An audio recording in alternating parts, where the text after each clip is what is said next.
Tell me, Van, what happened backstage? Were you able to see the Canary? No luck, Charles. She's about as hard to get out in her dressing room as she is in that swing.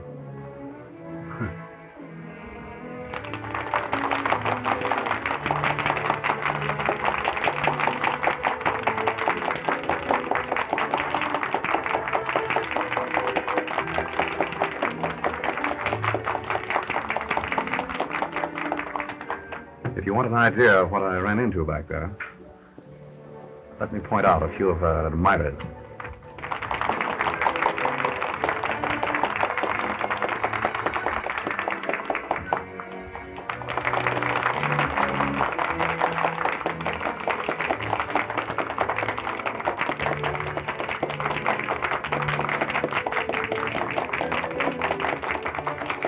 You see a man standing in the box opposite?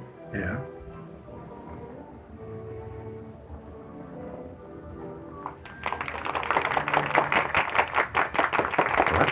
Linktree. Oh.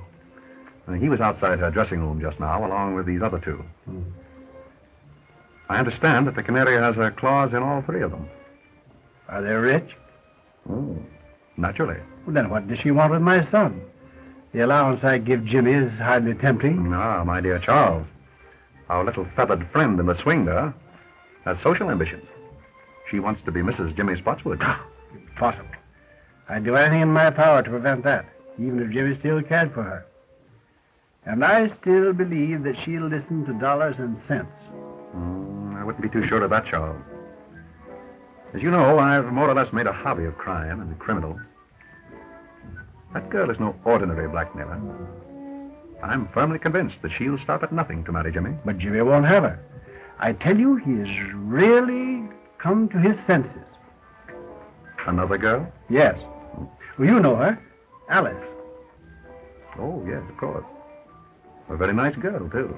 Yes, she is.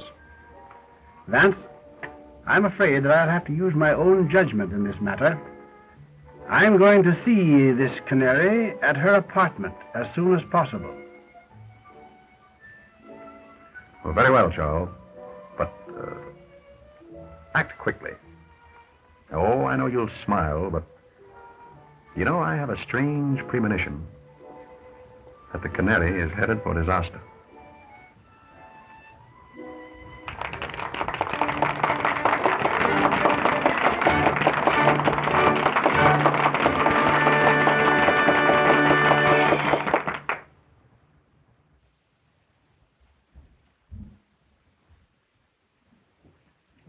Evening, Mr. Spotswood. Hello there. Shall I announce you to Miss Odell? No, don't bother. That's perfectly all right. Very well.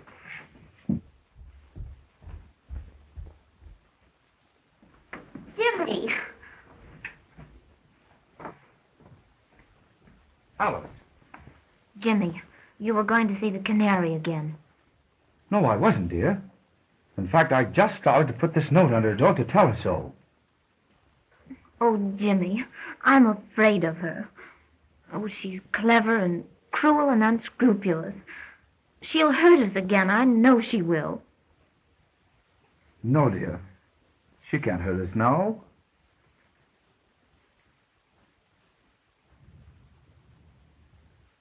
Hey, boy, will you announce my name?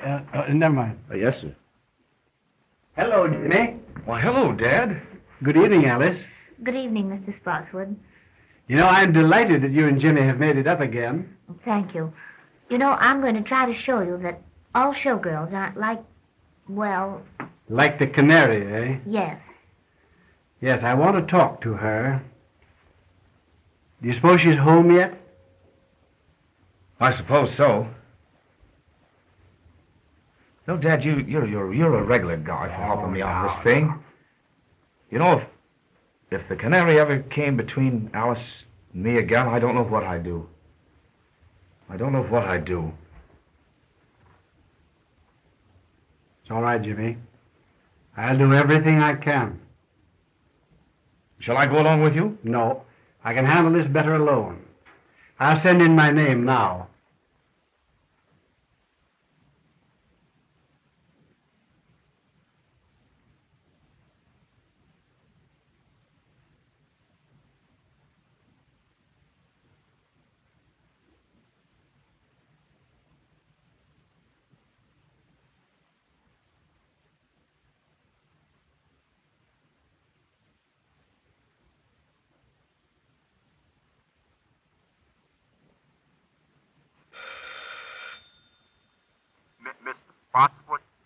Send him in, please.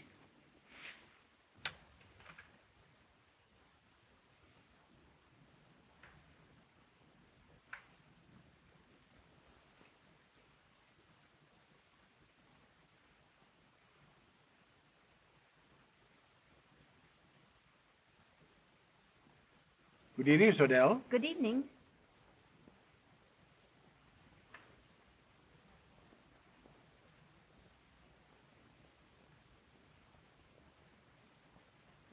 Shall we go over here? Why, yes.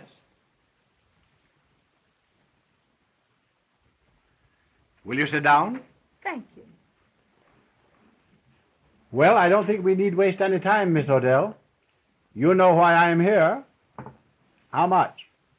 Nothing doing, Mr. Spotswood. I've decided to marry Jimmy. I'm afraid that marriage is quite out of the question, Miss Odell. Oh, you're sure about that, are you? I'm positive.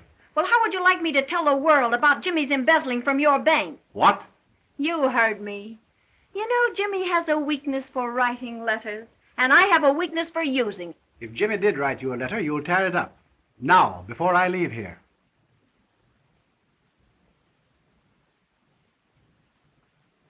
Sure. Go ahead, tear it up yourself. My memory's still perfect.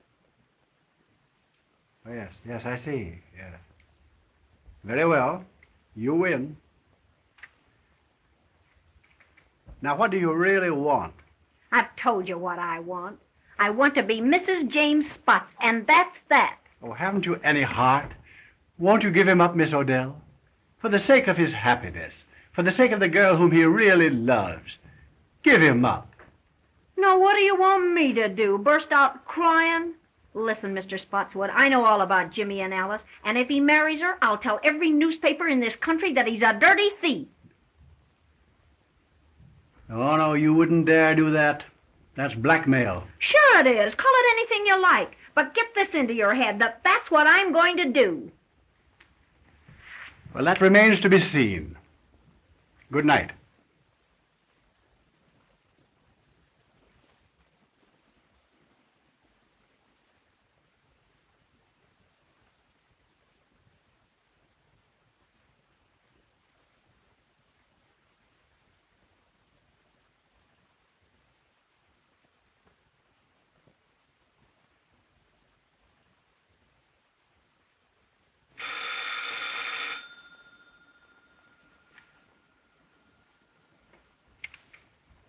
Mr. Cleaver, please.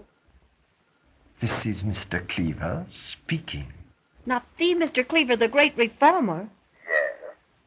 Well, this is your favorite weakness. Margaret! Don't get nervous, baby. I've got some news for you. Good news? Yes, darling, I'm going to marry young Spotswood. Well. May I send you my heartiest congratulations? You bet you can. But send 'em from Tiffany's. What's that? You heard me. And send me one of those fancy autographs of yours on a nice fat check. I'm very sorry, but I'm afraid I shall have to refuse. Ah, be yourself. Big reformers who lead double lives can't refuse. Now look here. I'll see you dead first. Listen, You'll be here after the theater with the dough and like it. The little rat.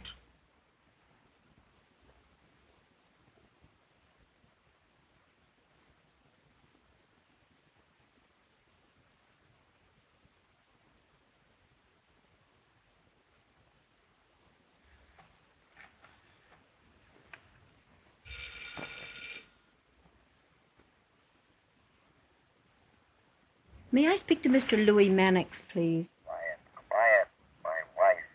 Don't get excited. I just thought you'd like to know I've sold the body down the river. I'm going to marry young Spotswood. Splendid. yes, darling. And I've decided that you're the best man. Best man? Yeah, the best man I know of to kick in with a nice, handsome present in cash. Now, see here, you know I can't afford. What do you mean is, you can't afford to let the ball and chain know what a big-hearted Santa Claus you've been. Now, look here, I've told you what I'd do to you if you ever got to The wife? Forget that bunk. And be on my front porch after the show with that Jack, or I'll get to your wife all right.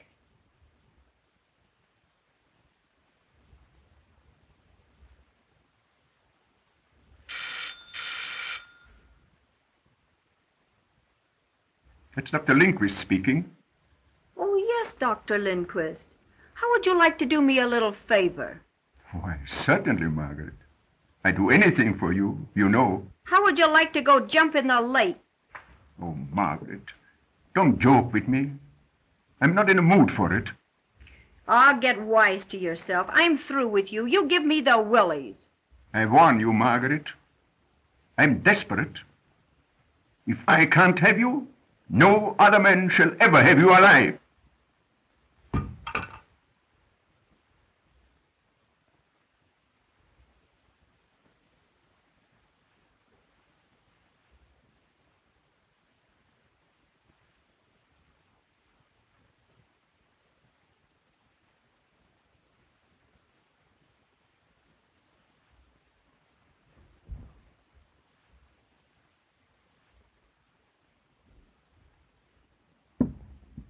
Tony! In person, baby. How's my little squaw? I thought you were still in jail. Well, I got tired of the big house, Mrs. Skeel, so I dropped in to see my little wife. I'm not your wife. How come? I divorced you 6 months ago. Yeah? Listen, baby. A little thing like a divorce don't mean anything to me. I heard you taking those suckers down over the phone. And I'm in and in on the works. 50-50. Bump you off. You're doing your swing for it. Yeah? Well, maybe it'd be worth it. Now get this. I'm in on this racket. I'll be back for my cut. Yeah? Try and get it.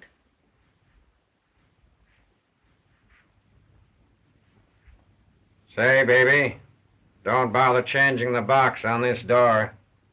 The lock I can't pick is still in Yale.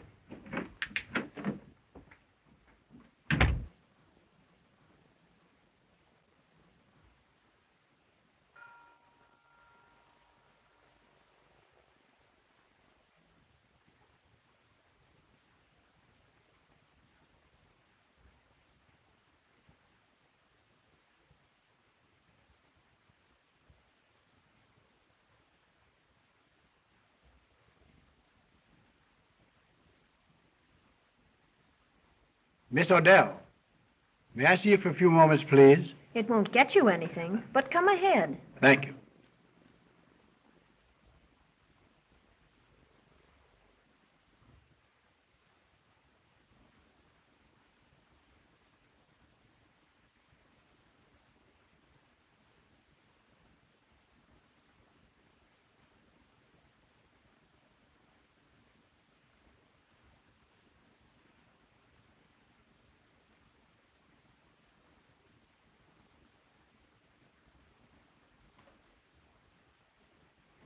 I have something to say to you, Miss Odell, which I believe will make you change your mind about Jimmy.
Paper, mister? Morning paper?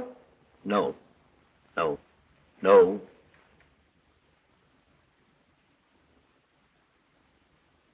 Thanks, mister.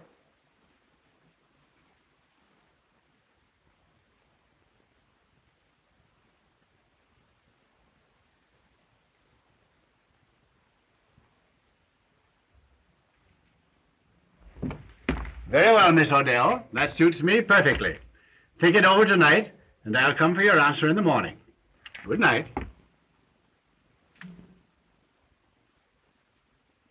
Boy, will you call me a taxi, please? Yes, sir.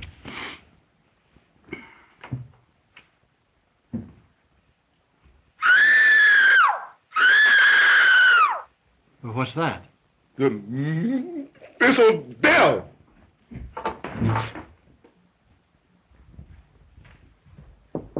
Miss Odell, what's wrong? Something startled me, Mr. Spotswood, but I'm all right now. Are you sure you're all right? Yes, quite sure. Run along home and come back in the morning. Oh, very well, then. I'll see you in the morning.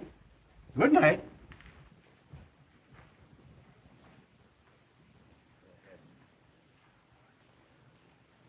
Stuyvesant Club. Yes, sir.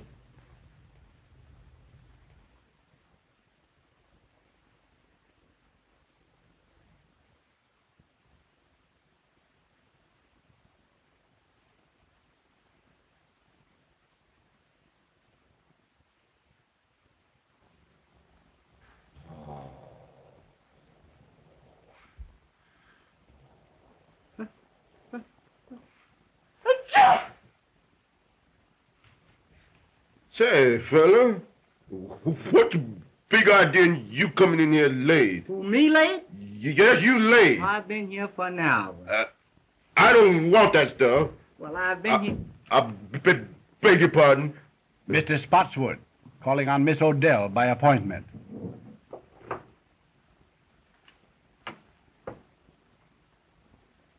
She don't answer. Has she gone out, do you think? I've been on all night. And you haven't seen her go out? No, sir. That's funny. Do you suppose she can be ill? But we may go and knock. Yes, let's do that.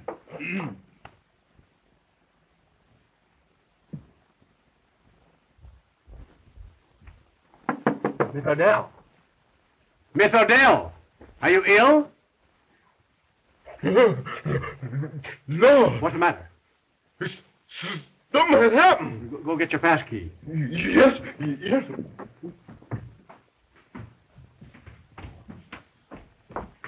Say, fella, he's running to get a cop.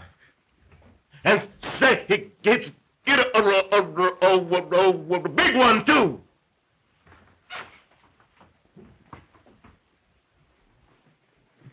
You better let me have that.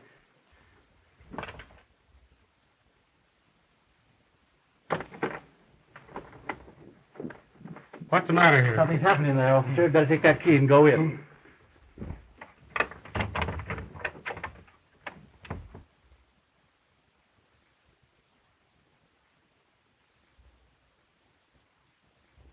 He's dead.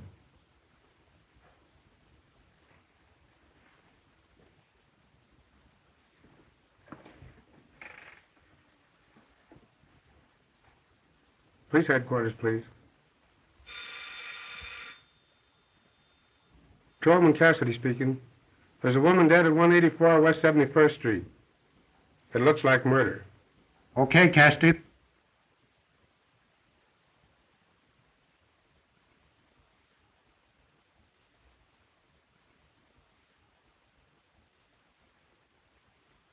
She's been dead since midnight, Sergeant. Strangled to death. That long, eh? Sergeant, the district attorney just pulled up and he's coming right in. That's great. He's got that Mr. Philo Vance with him. Well, that'll be just dandy. Sherlock Holmes on the job again, huh? Heads up, boy. Good morning, Sergeant. Good morning, Mr. Markham. Well, hello, Mr. Vance. How are you, Sergeant? Fine. Haven't seen you since the Green murder case. Quite right. Oh, good morning, Mr. Spotswood. Good morning, Mr. Markham. Well, Sergeant, what does it look like? Well, Chief, it's just another clear case of robbery. All I can make out of it. Nasty business, Charles, huh? Oh, terrible. As you know, I was here last night to make my final appeal to her for Jimmy. And when I came back this morning for her answer, this had happened. Yes. They'll probably want to keep you here for a few moments, Charles. Yes, I suppose they will. And by the way, I explained to the district attorney on the way down about Jimmy and the girl here. Oh, that's good. I'm glad you did that, Philo. You know, if I can tell you anything that will help... Well, perhaps later, Charles. Meanwhile, I'll have a bit of a look about. I don't think there's anything worth you looking at, Mr. Vance. It's a clear case. Robbery. She put up a battle and they wrecked the joint. I see. As simple as that, eh? That's it. Well, just the same, Sergeant, if you don't mind, I think I'll have just one little look. Surely, Mr. Vance. Go right ahead. Make yourself perfectly at home. Thank you, Sergeant. Excuse me, Mr. Policeman. When do we sleep? Now, you get this, sonny boy. You'll go for a long sleep unless you button up that big trap of yours.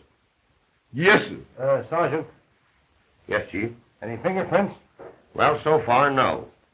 I'll tell you this job was done by an expert. It's perfect. Yes, that's just the trouble. What's that?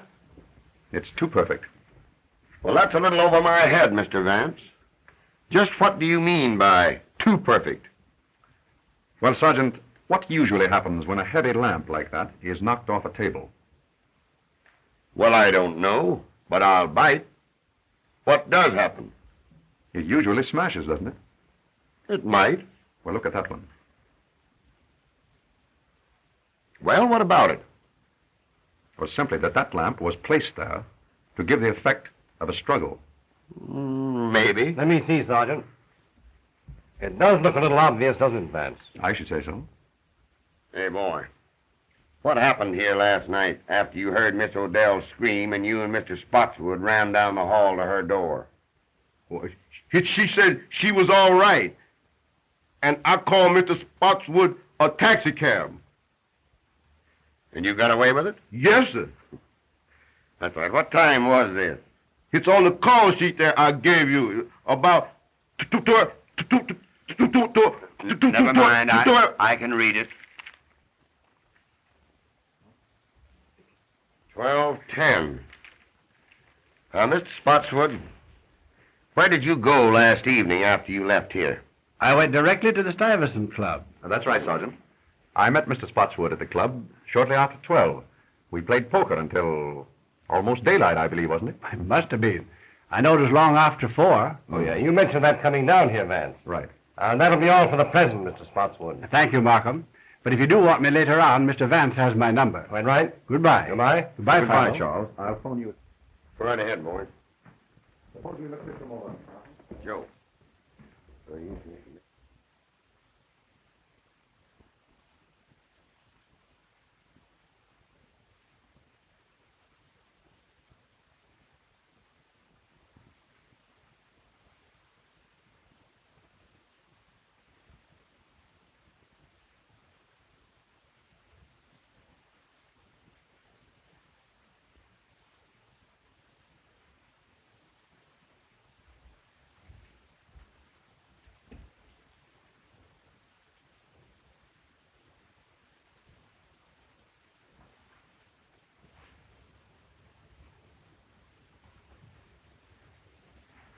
Oh, Sergeant, would you step over here for a moment, please?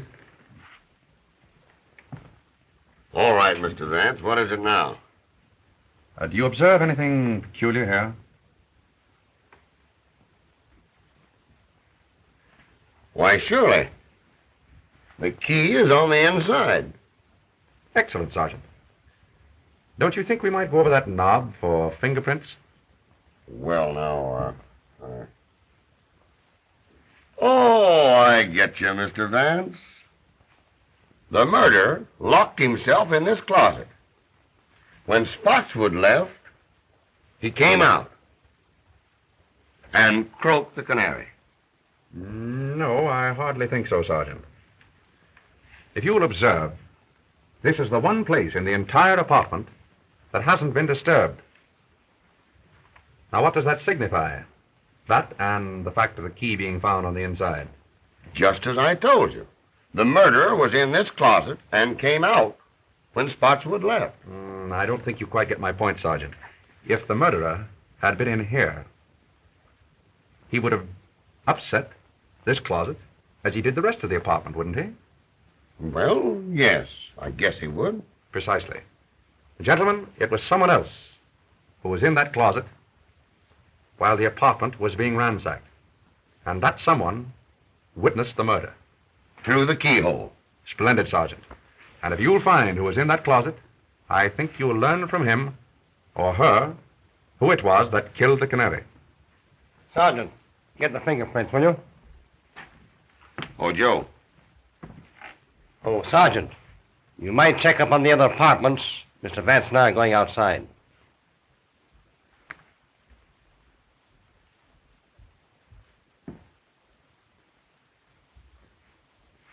You, come here. Yes, sir. Who lives in that apartment there?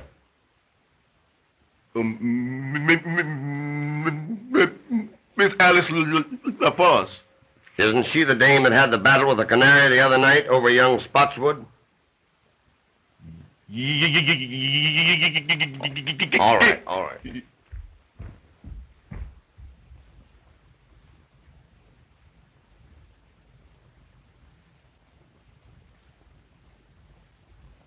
Impossible to get in here. I'd say so.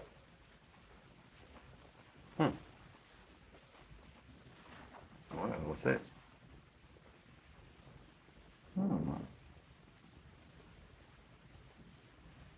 That's odd. May prove that interesting. What do you think?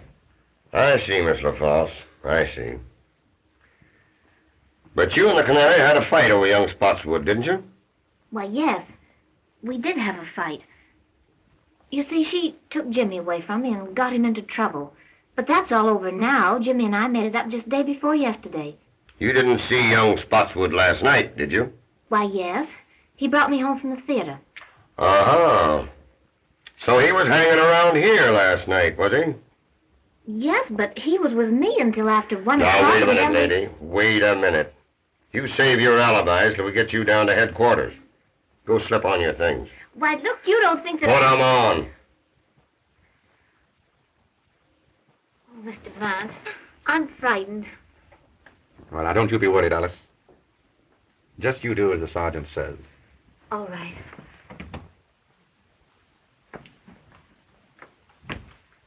You know, I'm beginning to question this robbery theory, Mr. Vance. You and I were right.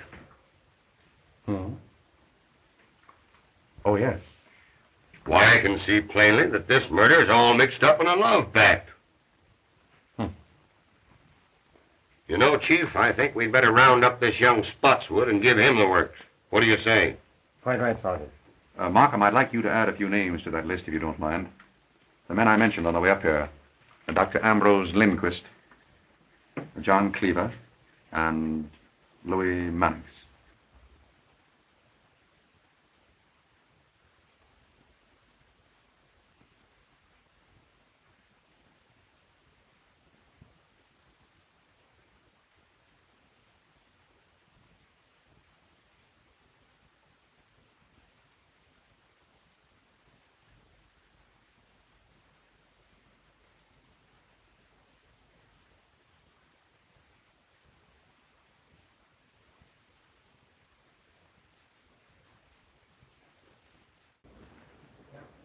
Well, young man, what do you know about what happened at the Canary's apartment last night? Nothing. But look here, sir. That has nothing to do with Alice. I mean Miss LaFosse. The papers say the Canary was murdered before midnight. And I tell you, we were together the whole time. It isn't fair to hold her. You haven't the right. Now, Jimmy, don't get worked up. Everything's going to be all right. Why not interview the others first, Markham? Very well. Gordon, take Mr. Spotswood out in the other room and hold him there. I'll talk to you a little later, young man.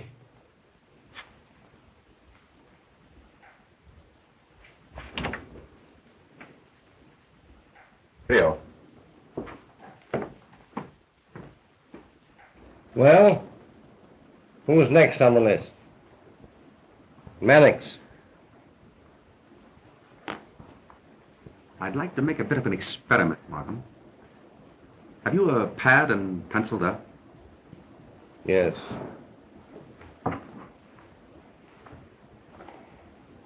There you are. You have that newspaper handy? Yes, right here. All ready? All right. Good morning, Mr. Vance. Good morning. Mr. Markham. Good morning. Will you please take a seat? Thank you.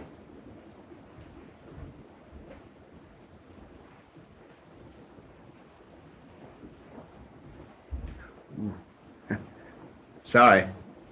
Mr. Mannix, there are a few questions I'd like to ask you. Questions? What about? I don't know anything about this. It was a great shock to me. What was a great shock to you? Why, I thought perhaps you were going to ask me about the canary. Exactly. You read my thoughts, Mr. Mannix.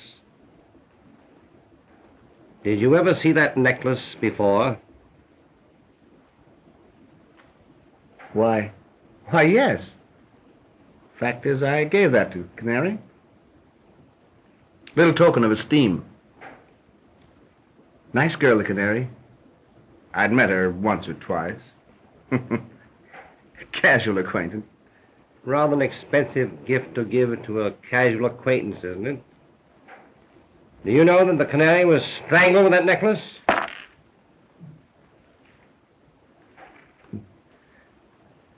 Most remarkable.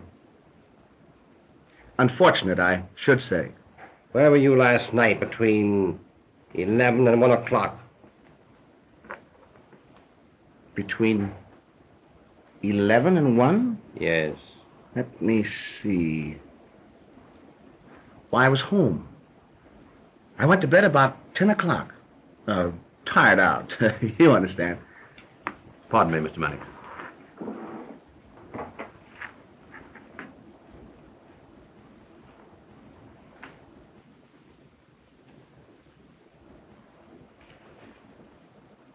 Any comment to make, Mr. Mannix? Odd habit of mine, drawing triangles. Mr. Mannix, if you were in your bed last night at 10 o'clock, how did you manage to drop that newspaper just outside the Canary's apartment? And that edition isn't on the streets until 11.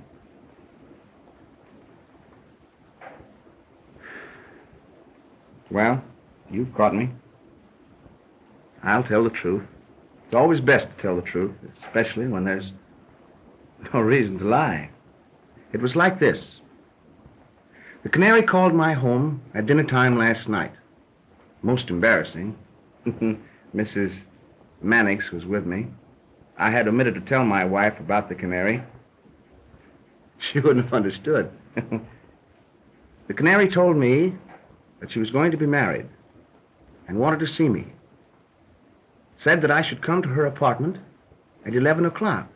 Well, I couldn't argue over the phone. The missus was listening. So I said, all right. So at 11 o'clock, I went to the Canary's apartment. I entered the hall by a side door and went directly to her apartment. I was about to enter when I heard voices inside. I listened. There was a man in there, and he was arguing. Of course. Well, that was no place for me. So I returned home without seeing the Canary or entering her apartment. Well, that'll be all the questioning for the present, Mr. Mannix, but I'll have to ask you to wait in the outer office. I may want to speak to you later on. Oh, well, won't you let me go home? I'll get in an awful mess with my wife. I'm sorry, you'll have to wait.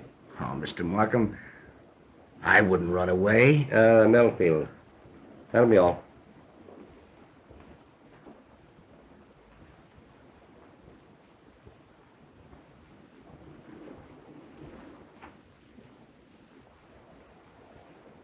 Mr. Markham, you've got to help me square this with my wife.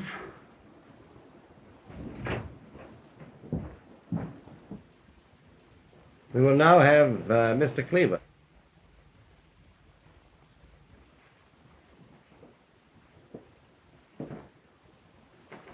Good morning, Mr. Cleaver.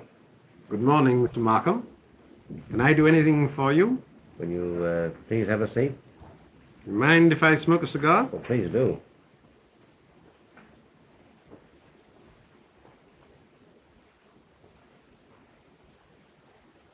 Mr. Cleaver, do you mind if I ask you some questions? Why, of course, if I can be of any help. Where were you last night between 11 and 1 o'clock? Motoring. Up the Hudson. In the moonlight. Alone. Though I don't see what that has to do with the district attorney's office.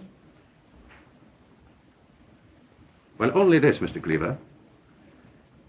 If you were indulging in the nocturnal beauties of nature along the Hudson last evening, how does it happen that this cigar band, bearing your initials, was found just outside the Canary's window at an early hour this morning?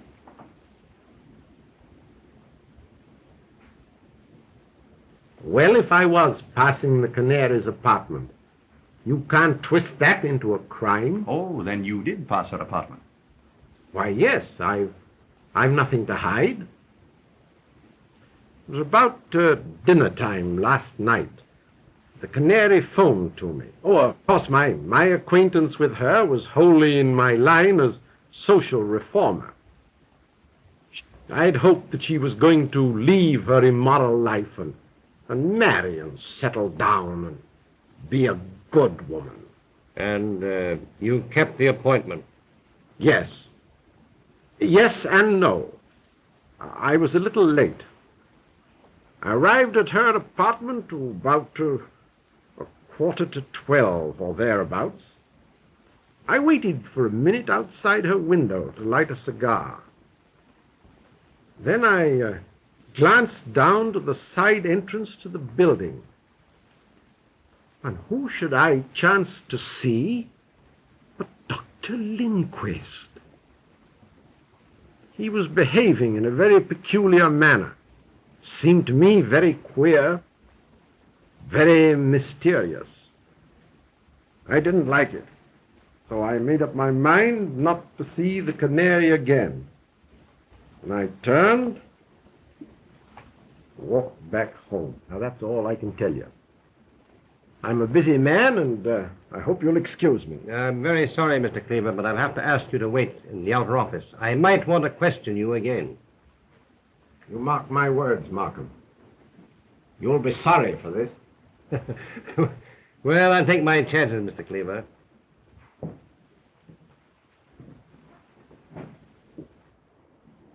Charming fellow, Cleaver. Yeah, rather. By the way, Vance, I didn't see you pick up this cigar band in front of the Canary's apartment this morning. I didn't. Where did you get it? From your wastebasket. Wastebasket? Cleaver dropped it there when he entered. I took a chance on his not remembering that. It seemed to work. Well, I'll be... Very good. Dr. Lindquist. Go. Come on, Doctor. Take your hand. Chief. We caught Dr. Lindquist just as he was leaving town. That's a lie. I was on the way to a patient. Won't you please sit down, Doctor? I'd like to ask you a few questions.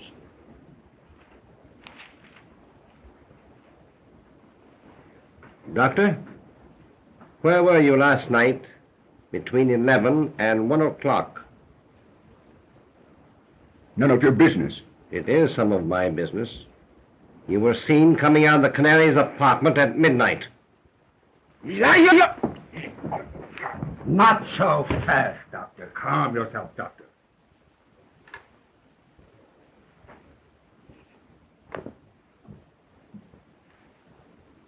I'm sorry. I lost my temper.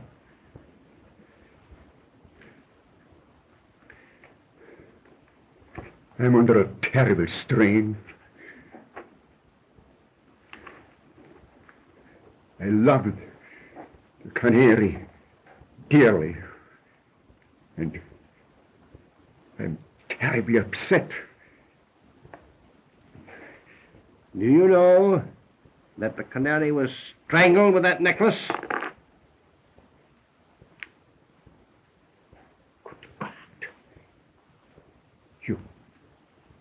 You don't accuse me? But, Dr. Lindquist, there's really no need for you to be excited.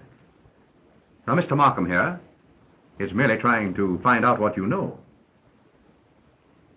No. I know One moment, Doctor. nothing.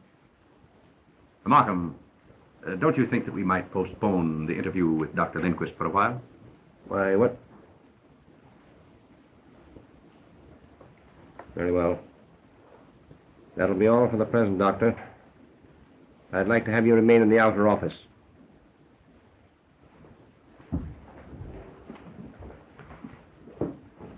Come on, Doctor.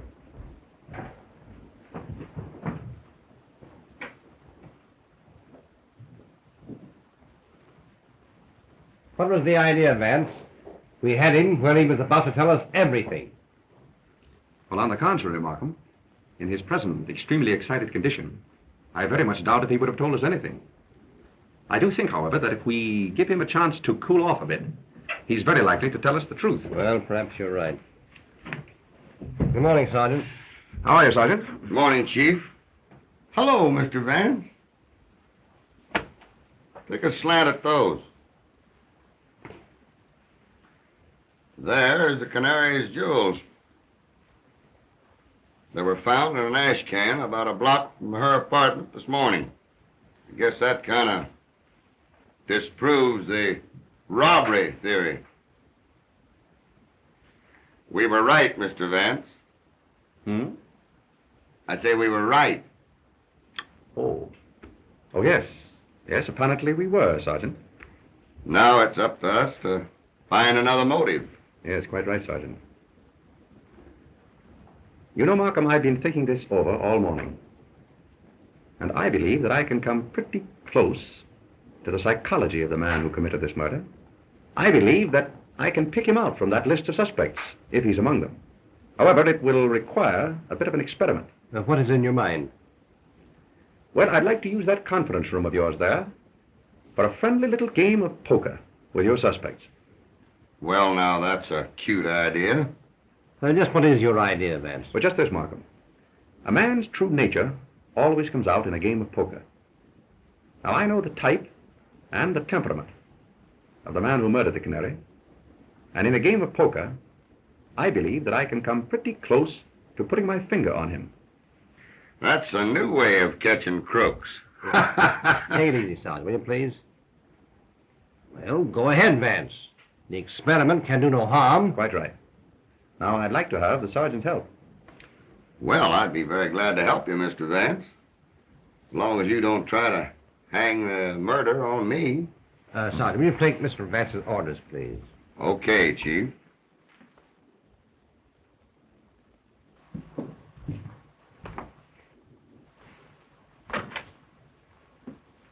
Will you get me a deck of cards and have some poker chips handy just outside there? That's easy. Then bring in the suspects and impress upon them that they may be detained here for quite a while, possibly 2 or even 3 hours. Well, that's okay, Mr. Vance, but how are you going to get these suspects into this poker game without it appearing phony to them? Well, Sergeant, I rather think that the power of suggestion will take care of that. Oh, power of suggestion. Exactly. Now, Sergeant, look in from time to time. And when I pull my handkerchief from my pocket, so, break up the game by telling them that they are all free to go home. Understand? I get you. But when you release them, I'll have my boys tail them. Very good, Sergeant. And Mr. Vance, here's to the power of suggestion.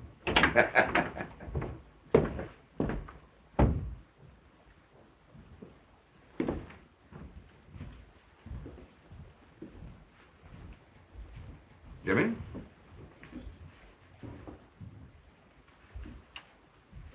Now, gentlemen, you're liable to be here for 2 or 3 hours.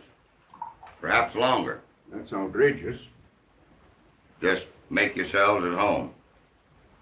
Well, you know, this is going to get me in an awful mess with my wife. That is of no interest to me, sir. I'm sorry. What's the idea, Mr. Vance? Well, what are they going to do with Alice? Now, Jimmy, don't you worry. Nothing's going to happen to Alice. Say, Mr. Vance, you know, this is going to get me in an awful mess with my wife. My wife's a wonderful woman and all that, but sometimes she just doesn't understand me. The last time I was a little indiscreet, it cost me a fur coat. I hate to think what this is going to cost. So don't you think if you put... Oh, I beg your pardon, I'm sorry. Mr. Vance, you haven't got an extra pack of cards, have you? I'm sorry, Mr. Mannix, but you're welcome to these. Oh, no. Thanks, just the same. I wish we could play a little cards. Say, that's a good idea. How about poker? I'm agreeable. What about the others? Dr. Lindquist? Oh, anything to pass the time. Mr. Cleaver? Well, as a rule, it's against my principles.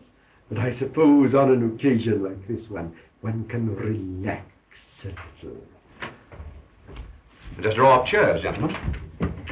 Thank you. Sergeant, how about some poker chips? Surely.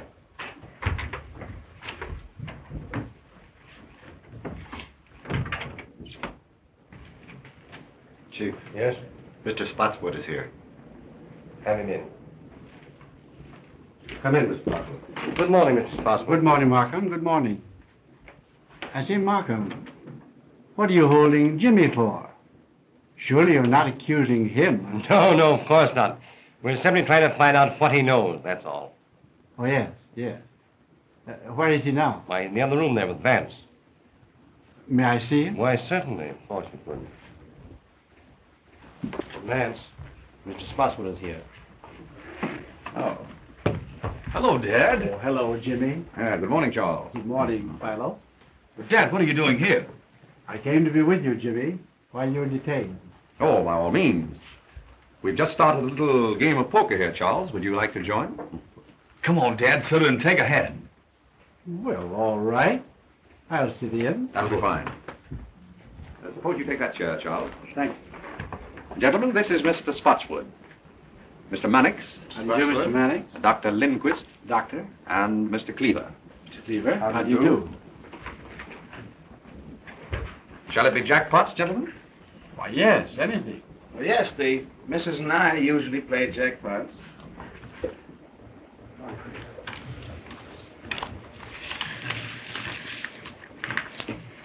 Cards? 3, Mr. Vance, please. Thank you. Cleaver? 2, please. So it's between you and me, Mr. Cleaver? Yes.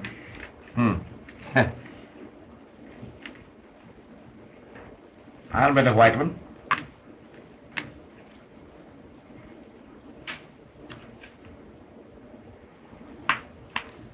Oh, so you're calling me? Yes. Well, just openers, pair of jacks.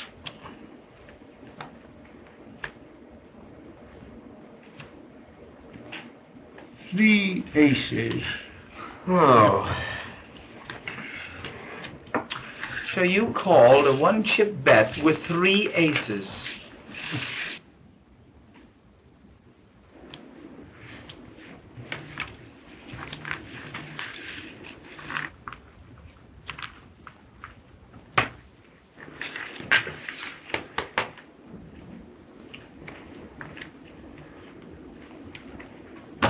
Open. I'm out.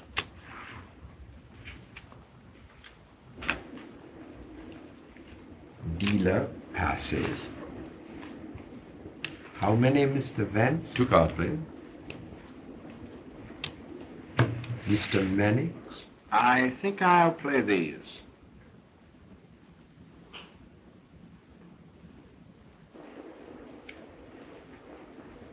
I'll check the bet to you, Mr. Mannix.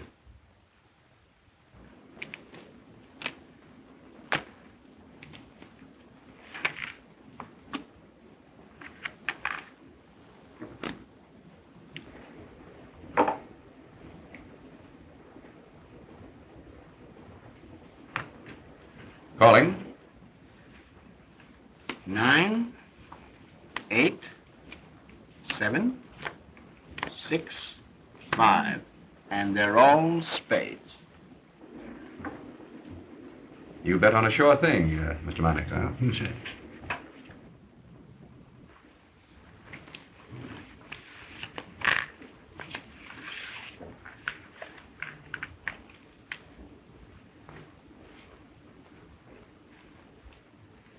I open for 1.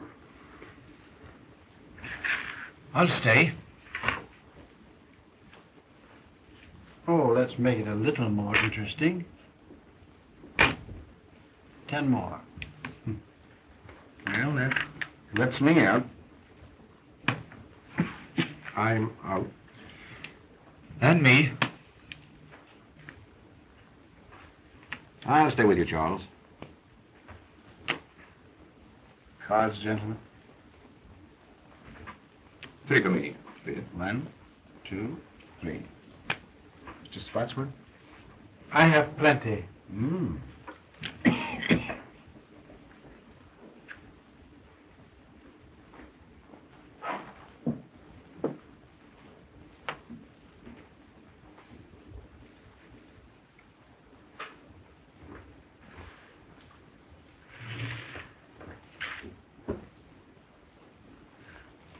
Up 2 chips, Charles.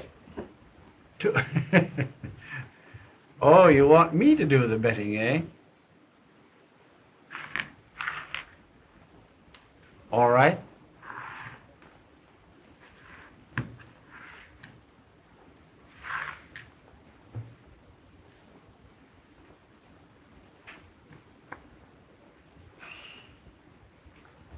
I'm afraid I'm overcome by curiosity.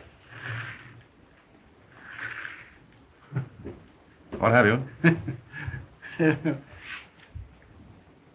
2 deuces. They're good. They're what? Well, why the philanthropy, Philo? Well, I had ace high.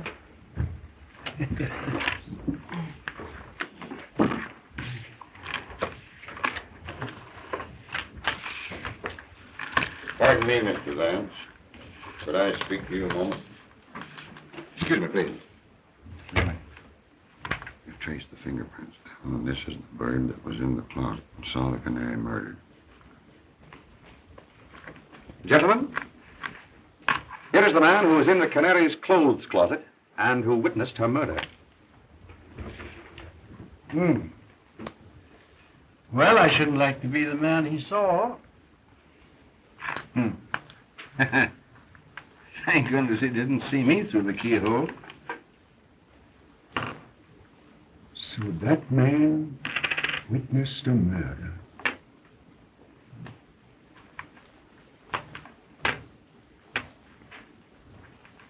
Singularly unattractive countenance. Well, if he knows, why doesn't he tell who did it?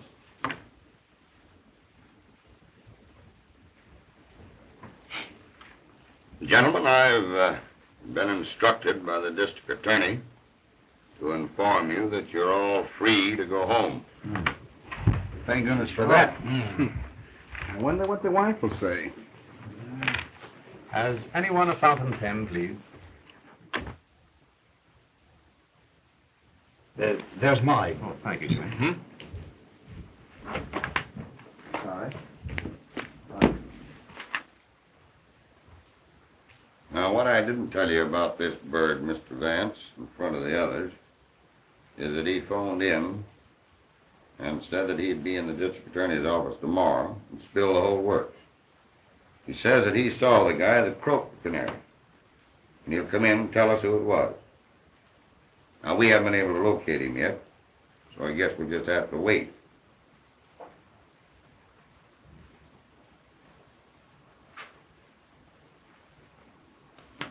Well, Sergeant, that takes the matter out of my hands.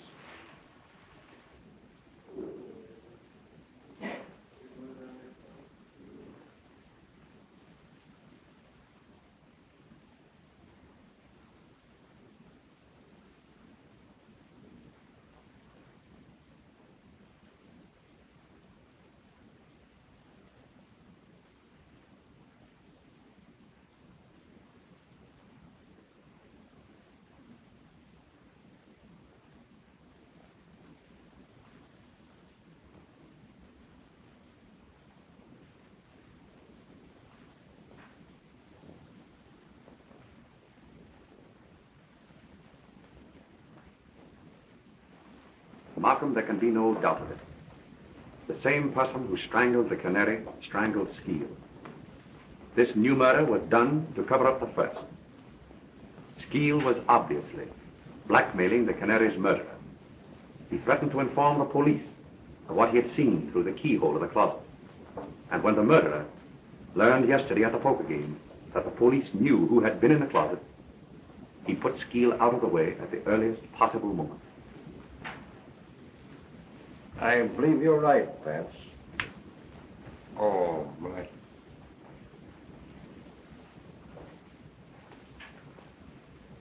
Did any of the suspects get away from your men last night? We never lost sight of Lindquist, Mannix, and the girl. But young Spotswood and Cleaver gave us the slip. That'll be all. Okay, Chief. Vance? That leaves Jimmy and Cleaver. Morning, Chief. Good morning, Heath. Boys. Hello, Mr. Vance.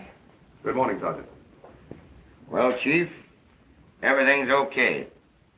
I've got the guilty man, and I've got him right. You've got him? I hope to tell you I have. Where is he? All right, Mac. Bring him in. Mr. Vance. Jimmy. This fool arrested me this morning at breakfast for the murder. Why, it's just like shooting fish in a tub, Chief. I've got all the dope and I've got it down pat. Motive and everything. Now, this Dame Alice croaked the Canary, jealous because she'd stolen her fellow. The kid here bumped Skeel off to shut his mouth and to protect the dame. It's a lie. That isn't all, Chief. I've got the evidence. And it's not psychology, Mr. Vance. Mr. Vance, he lies. He hasn't any evidence he couldn't have. Just a minute, Jimmy. Sergeant, what is your theory? Well, I don't go on theory. I use cold facts, Mr. Vance. Now, you wait a minute. Did you ever see that pen? Yes. It's mine. You bet your life it's yours. Take a look at that pen, Mr. Vance. Chief? Well? Now listen to this. This morning I found that pen on the floor there by the table where Skeel was murdered. And the kid here admits that it's his.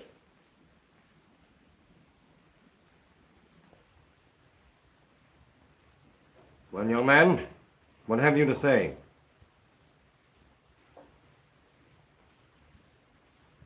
Yes, I killed them.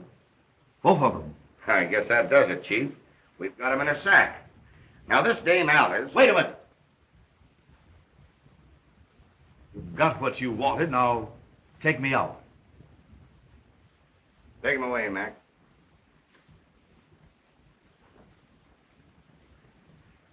Well, I'll see you later at the office, Chief. All right, Heath.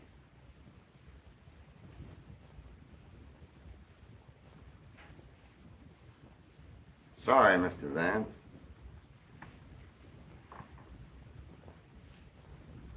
Well, Vance, I guess that closed the case. No, Markham, it doesn't.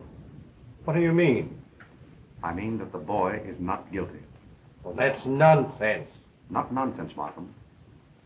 Because I know who is guilty. Come now, Vance, I tell you, Markham, I know. And inside of 1 hour, you'll know too. I'm going to telephone at once to the real murderer and have him come to the Canary's apartment. And I want you to be there. But the boy has confessed everything. Markham, if you don't meet me there, you'll be the laughing stock of New York in 24 hours. Because I'll have the confession of the real murderer. Well, all right, Vance, if you want it that way. I'll be there.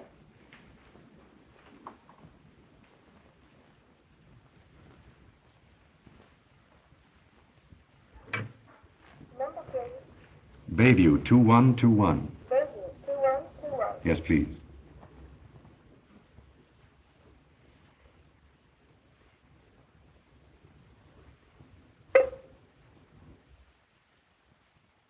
This is Philo Vance. I want to speak with Oh, hello, Philo. How are you? I didn't recognize your voice. I've something of extreme importance to tell you. Jimmy has just been arrested. He has confessed to the murder of both the Canary and Skeel. Do you understand? Yes, I understand, Philo. Jimmy is not guilty. I am the man you want. How soon will you meet me at the Canary's apartment? It'll take me almost an hour to get in from the country, but I'll be there. Good.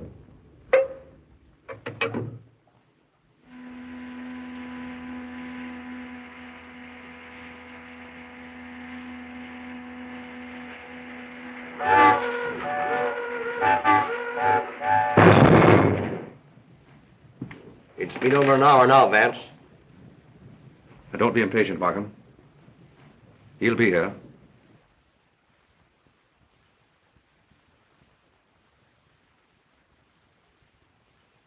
Who is it you're expecting? You wouldn't believe me if I told you. And I must admit that without his confession, I haven't a shred of real proof to offer you.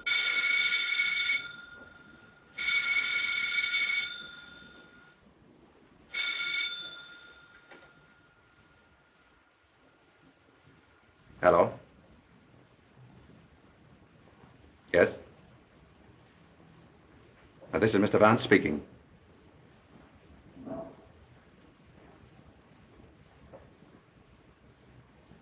What?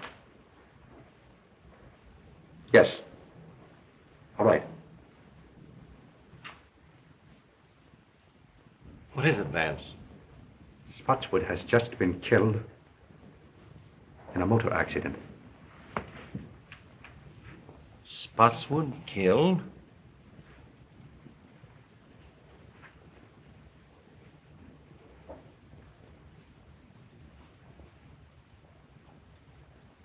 My sympathies, old man. I know what great friends you were. It's worse than you realize, Markham. It was Spotswood who killed both the Canary and Skeel. Spotswood? I've known it ever since the poker game. But how could you know? Sit down, Markham. It wasn't really so difficult. Remember, the man who committed this particular crime must have had certain definite qualities. A mind capable of working out a well-planned and brilliant course of action. Willing to take a desperate chance and see it through. Now consider the men in the game. Jimmy, I ruled out at the start. But I'd known him as a boy, and his youth and impulsiveness were hardly consistent with such an obviously premeditated murder. Lindquist was far too excitable and erratic to have plotted such a carefully calculated crime. Cleaver, much too cautious and entirely lacking in the necessary boldness. Mannix, timid and unwilling to take any risk except upon an absolutely sure thing.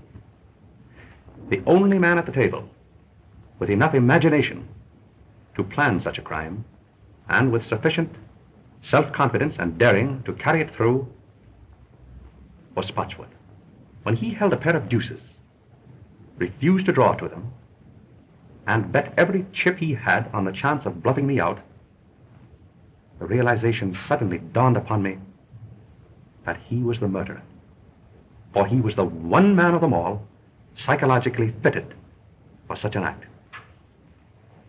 But how about finding Jimmy's pen in the Skeel apartment? I borrowed Jimmy's fountain pen after the poker game.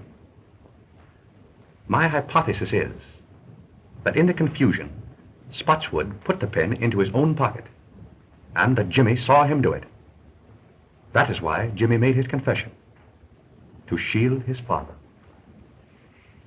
Yes, but against all that theory, Vance, we have certain definite facts.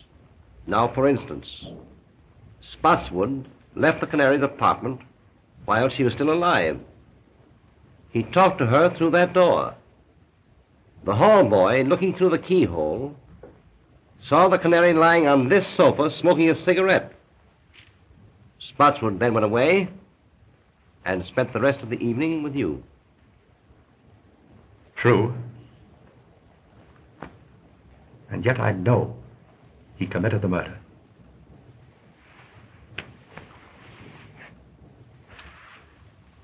And I've got to find out how he did it. I'm afraid you will, Vance, so that Jimmy can go free. Spotswood himself was coming here to tell how it was done in order to free Jimmy. And now he's dead.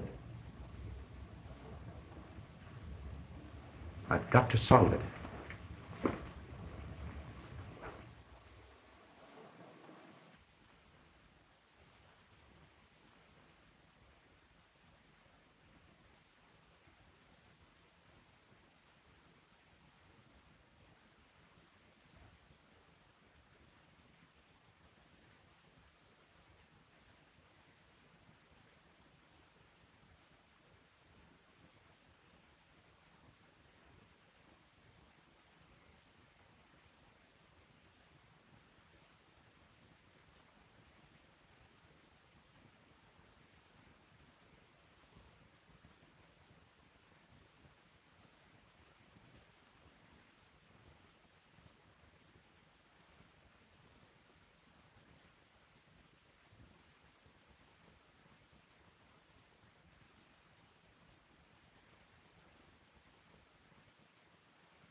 I think I have the whole thing.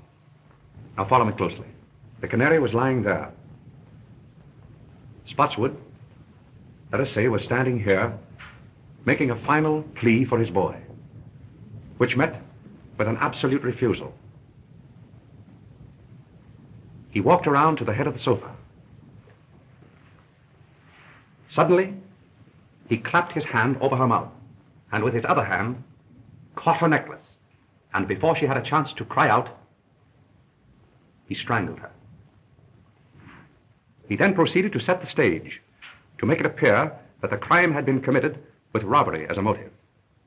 He stripped her jewels from her and placed them in his pocket. Then he took a cigarette from that box and lit it. He laid her hand here, placed the cigarette between her fingers, so that in case anyone should look through the keyhole of that door there, it would appear as if she were lying here smoking. He then overturned the entire apartment to make it look as if a burglar had ransacked the place. Now just step over here, Markham. He came to this closet door, but he couldn't open it. Skeel had locked himself in, though Spotswood didn't know that. And Skeel, through the keyhole, saw everything that Spotswood did. That accounts for the orderly condition of this one closet when everything else in the apartment was ransacked. And that, Markham, was the technique of the crime itself. But that doesn't account for the fact that... Just a minute. I haven't quite finished. I want you to go out into the hall and stand at the desk where Spotswood stood when he ordered his cab. Very well.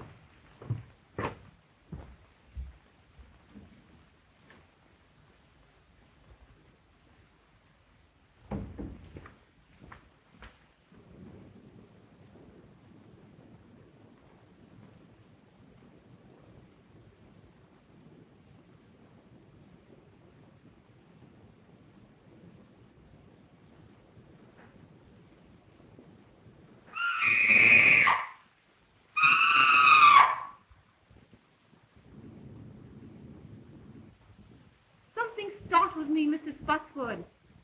But I'm all right now.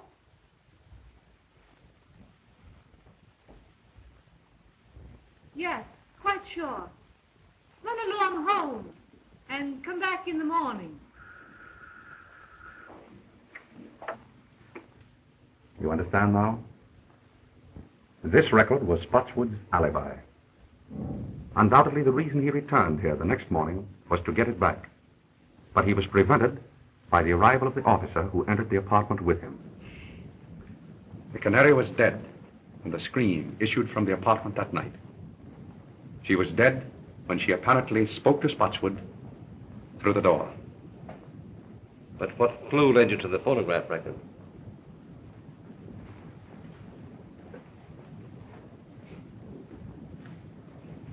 It was this magazine.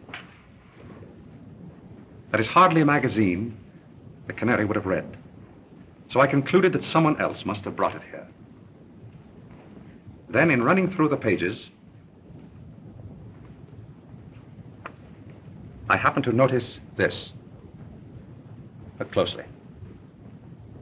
You see it? Why, yes, the imprint of a large circle. And on the opposite page? And the same thing. Precisely. As if a disc had been pressed between the two pages.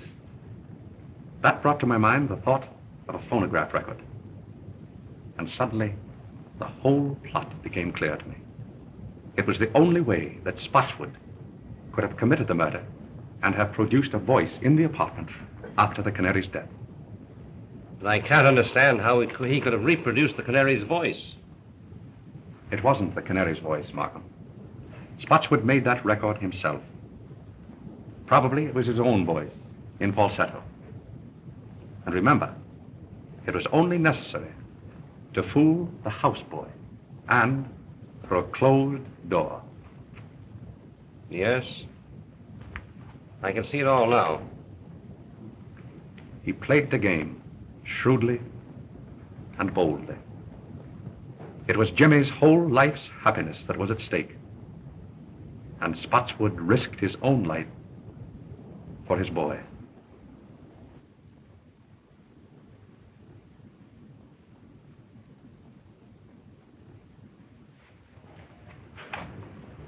Goodbye, Mr. Vance. You'll never know how grateful we are. Goodbye, my dear. I wish you great happiness. Oh, thank you. Goodbye, Jimmy. Your happiness will come. Thank you, Mr. Vance. I can't say any more just now.